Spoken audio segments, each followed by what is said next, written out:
musée d'horlogerie du Locle se situe dans une bâtisse édifiée entre 1780 et 1790. Surnommé le Château des Monts par la population locale, il devient musée en 1959. Nous nous rendons aujourd'hui au sein de cette magnifique demeure afin de vous faire comprendre l'importance des outils horlogers dans la restauration de pièces de collection.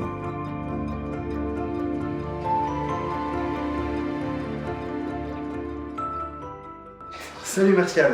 Salut Morgane, comment ça va? Bien, bien. Ouais, bienvenue au Château des Monts. Alors, merci beaucoup parce que c'est un endroit vraiment magnifique. Et puis présente-nous un petit peu cet endroit quoi. Ben oui, bienvenue au Château des Monts. Alors le Château des Monts est le musée d'horlogerie de la ville du Locle.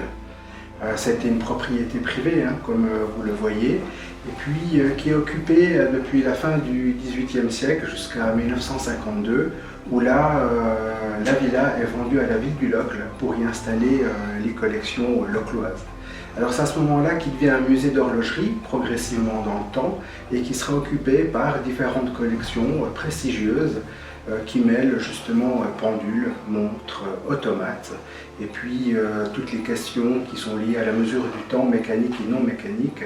Voilà ce que défend aujourd'hui le musée d'horlogerie de la ville du Locle. Ici on est dans la salle à manger du Château des Monts. Chaque pièce, chaque salon, comme on les appelle, a sa thématique. C'est une manière à nous de représenter comment les anciens propriétaires vivaient dans le genre d'univers. Je le rappelle, c'était une bâtisse qui était habitée, c'était privé. Et puis c'est justement au fil des étages, donc au fil du temps, qu'on découvre les aspects de l'horlogerie. La grande nouveauté de l'année 2023, c'est justement d'avoir déplacé notre atelier de restauration en horlogerie ancienne. Elle était située dans le sous-sol du musée, il était discret. On a décidé de promouvoir finalement ce métier de restaurateur, pendulier en horlogerie ancienne, et puis finalement de mettre ça au cœur du musée, c'est-à-dire qu'on y a dédié un emplacement au premier étage, et puis comme ça permet au public, mais aussi nous, dans le cadre du musée et d'événements concrets, de reprendre la question de l'importance de ce savoir-faire, mais aussi de qu'est-ce qu'on y fait. Et puis là, on l'a équipé vraiment spécialement pour qu'il soit fonctionnel en montre et en pendule, mais aussi avec cette vocation de visibilité vis-à-vis du public. Alors, si tu es d'accord, je t'emmène. Ok, on y va. Ok, parfait, merci. Voilà, je te présente Isabelle Famille, qui est la restauratrice des collections du Château des Monts. Voilà, elle va t'expliquer qu'est-ce qu'on y fait et comment on a pensé cet espace-là ouvert au public. Alors bienvenue déjà dans ce nouvel atelier de restauration du Château des Monts. Puis c'est un atelier justement qu'on a ouvert au public, on l'a mis au sein des collections au premier étage, justement pour avoir cette notion de partage et puis de présentation surtout de qu'est-ce que c'est ce métier d'horloger restaurateur. Peu de monde le savent finalement. Et bien là, avec cette présentation ici, les gens peuvent voir directement l'établi, le travail qu'on fait. Puis quand on fait des petites choses aussi, on a un système ici avec des caméras qui nous permet de montrer en très grand des choses qui sont petites, notamment je pense aux montres de poche, qui sont plus petites que les montres pendules ou automates. Et puis c'est tout l'intérêt de ce nouvel espace. On est vraiment dans une notion de présentation et de partage. Tu as 2-3 pièces à nous présenter?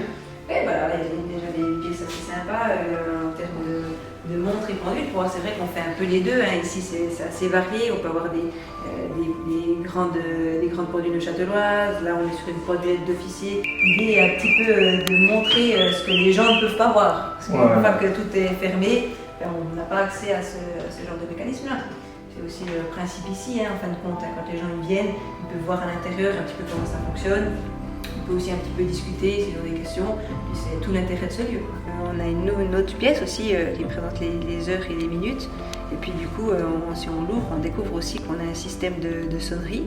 Donc c'est une pièce aussi une répétition quart. Répétition à quart, voilà. Une pièce qui a été entièrement restaurée, on voit avec les polis qui ont été faits. On peut remarquer aussi l'arrêtage Breguet, qui est aussi très sympa là sur le barillet. C'est beau. Et après, quand on vient appuyer sur le pendant... Ça c'est un échappement à cylindre? Non, un échappement à cylindre, ouais. Ok.